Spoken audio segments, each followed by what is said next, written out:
Halo semuanya, selamat datang di video reportase Proyek Kebangsaan kelompok 9 PDB 51 yang menampilkan kegiatan selama di Pasar Blauran, Surabaya. Perkenalkan, nama saya Naila Anajwa dengan NIM 192251004 dari Fakultas Kesehatan Masyarakat. Perkenalkan, nama saya Naraswari Aplanaura Aryadi dengan NIM 186251044 dari Fakultas Sains dan Teknologi.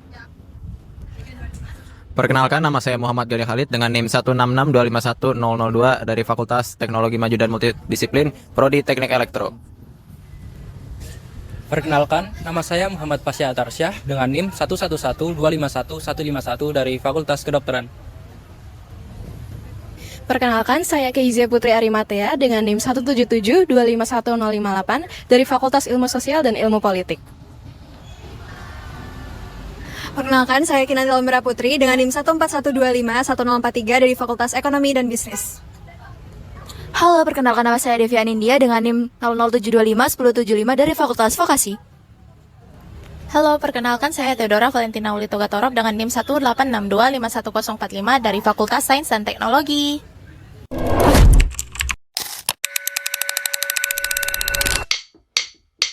Take a look in that mirror.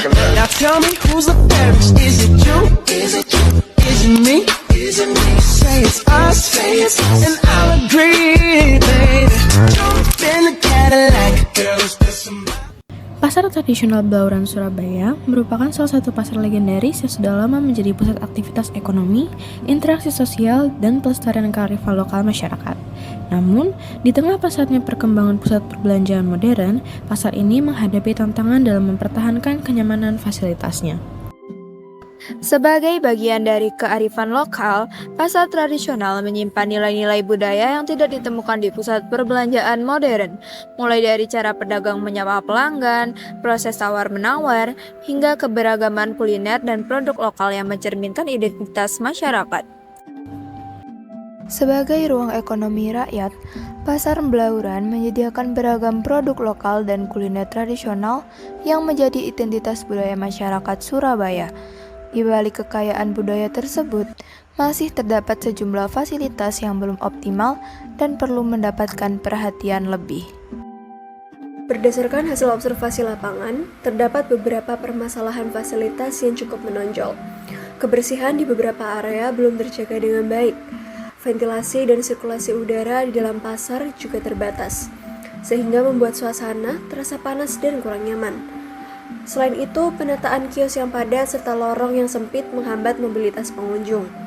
Fasilitas umum seperti toilet dan tempat cuci tangan sudah tersedia, tetapi pemeliharaan dan kebersihannya belum optimal.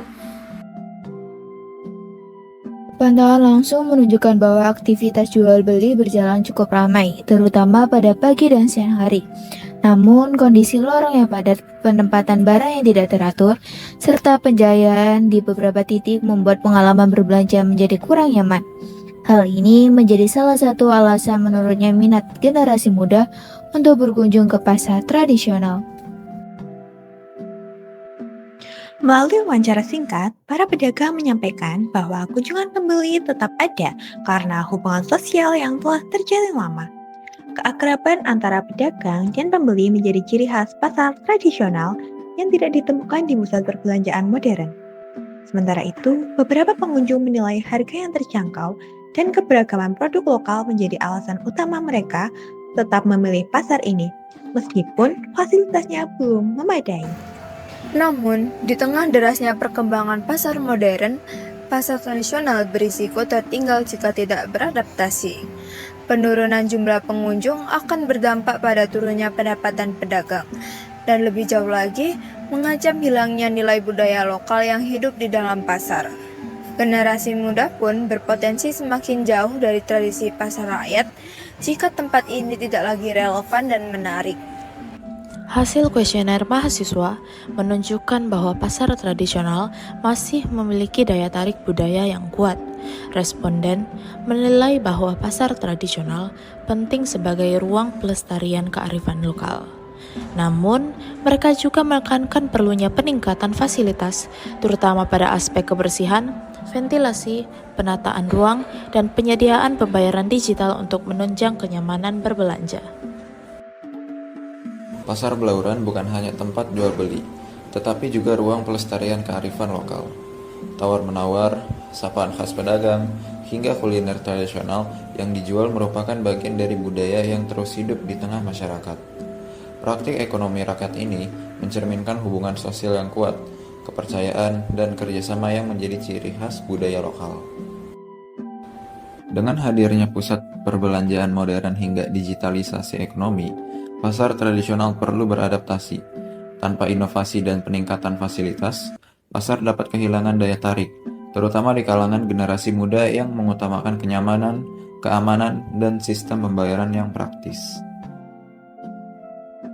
Beberapa langkah optimalisasi dapat dilakukan, seperti meningkatkan kebersihan pasar, memperbaiki ventilasi udara, menata ulang kios agar lebih rapi, serta memperbarui fasilitas umum.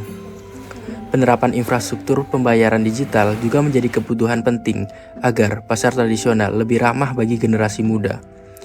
Kolaborasi antara pengelola pasar, pedagang, masyarakat, dan mahasiswa sangat diperlukan untuk membangun pasar tradisional yang lebih modern tanpa meninggalkan nilai budaya yang ada. Sebagai bagian penting dari identitas budaya, pasar Blauran perlu dirawat dan dikembangkan. Dengan optimalisasi fasilitas yang tepat, pasar tradisional dapat terus hidup dan relevan di era modern, serta tetap menjadi ruang pelestarian kearifan lokal bagi masyarakat Surabaya. Terima kasih sudah menonton kegiatan reportase kami. Semoga kegiatan ini dapat menginspirasi kalian untuk melestarikan nilai-nilai kearifan lokal yang ada di Indonesia. Sampai jumpa.